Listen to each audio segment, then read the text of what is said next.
Hey, hey. Alright. Look what I just got. I'm not 100% sold on them, but I got these second-hand SS armor panels. Yeah,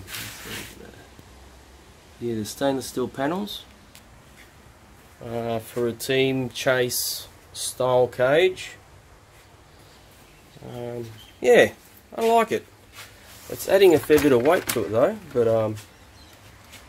yeah.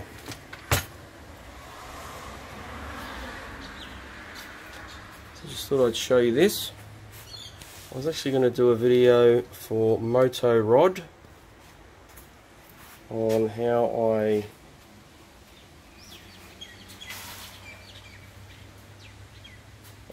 I stripped or de-anodized my alloy parts. Alright, let's get these parts out. So what did I use? I used, here in Australia, it's called Digger's Caustic Soda Heavy Duty Cleaner.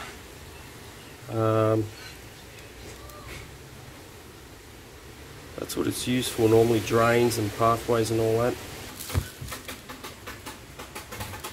All I know is I didn't do what you were meant to do with this.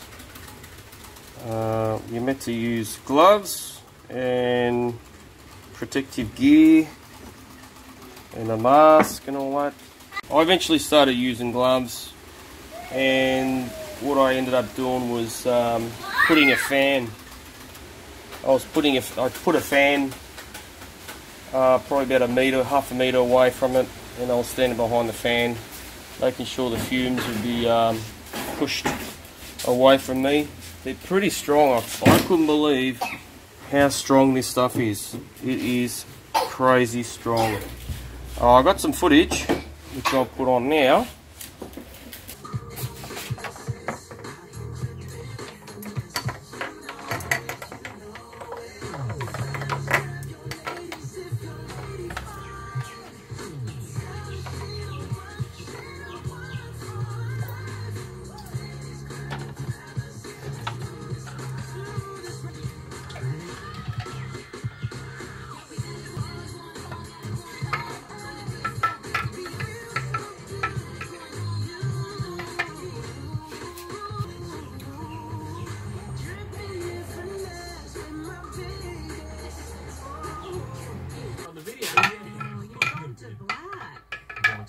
Phuket, you know, I mean, ideally you should have gone to Thailand probably 30 years ago, at least 20 as a minimum.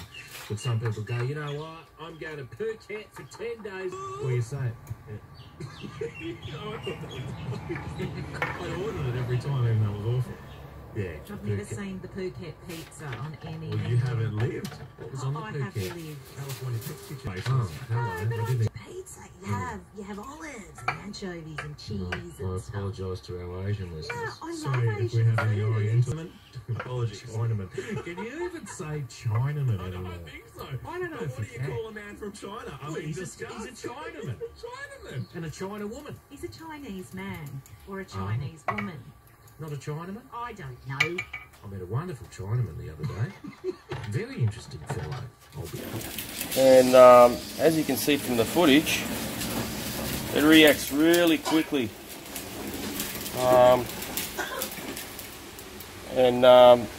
Once I stirred it in this stuff for probably, the smaller stuff was probably a minute, the bigger stuff maybe a couple of minutes. It sort of left a residue on the part, and I couldn't be bothered using a rag and really trying to buff it off. So then I used some of this stuff that I had. It's just like a really good cleaner. So I left it in there for about, I don't know, maybe 10 to 20 seconds, took it out. And then once I did that, you'll see from the photos now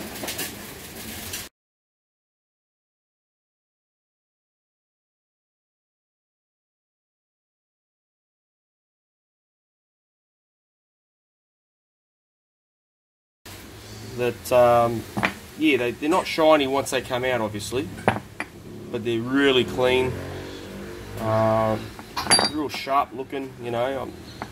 I nearly left them as they are, but then some mates go, no, don't be lazy, polish them up, because I know that once you polish them up, you got to keep polishing them. So anyway, this is the outcome of it. So what I ended up doing was buying a polishing kit for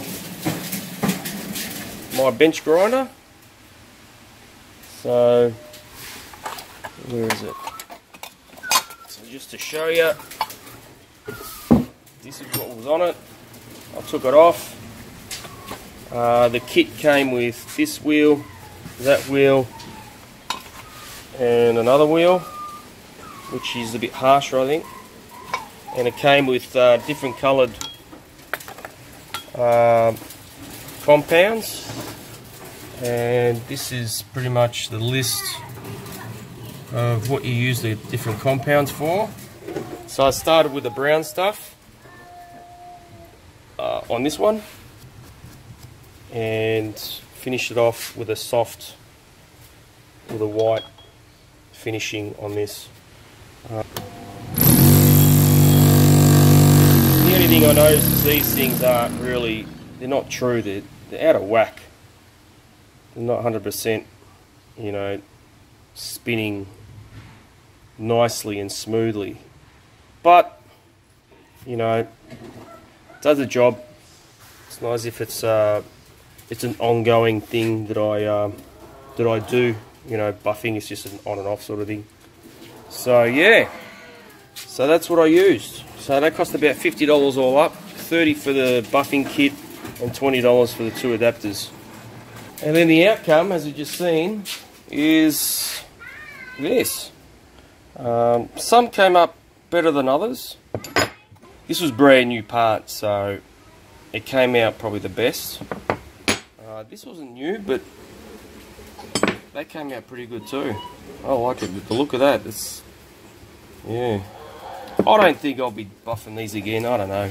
You can buy, I looked online, you can buy these polish, alloy polishing sealants, but I'm looking another $20, maybe $30, up to $50 for this spray that you use once. They reckon you use once and that's it. These were the second-hand rear hub carriers with a lot of gravel rash, so I didn't do any work on these. I just polished them, and however they came out, they came out. Not 100%, but most of it came out pretty good.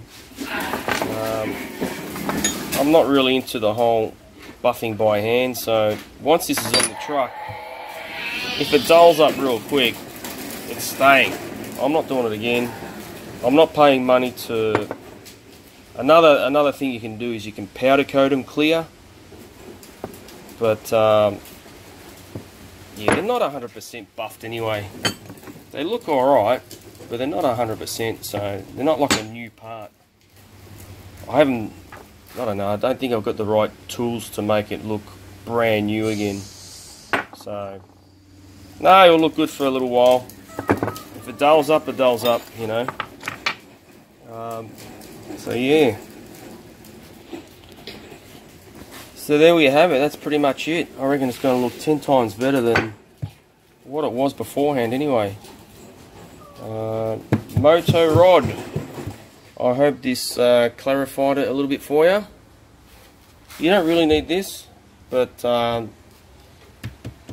caustic soda, that is really quick. Like I've seen some stuff on the internet or even on YouTube, and you know, some of it took a lot longer than that. This took really no time at all.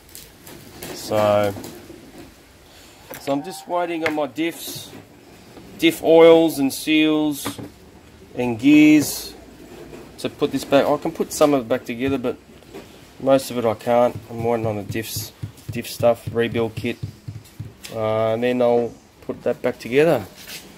So as you can see at the moment, it's all in bits. Yeah. So yeah. So there we have it. New panels. So the Baja is nice and shiny, and the Losi will be soon enough as well. There you go. So okay, well, that's it for me. Hope this has helped somebody out there. And until next time, see yous.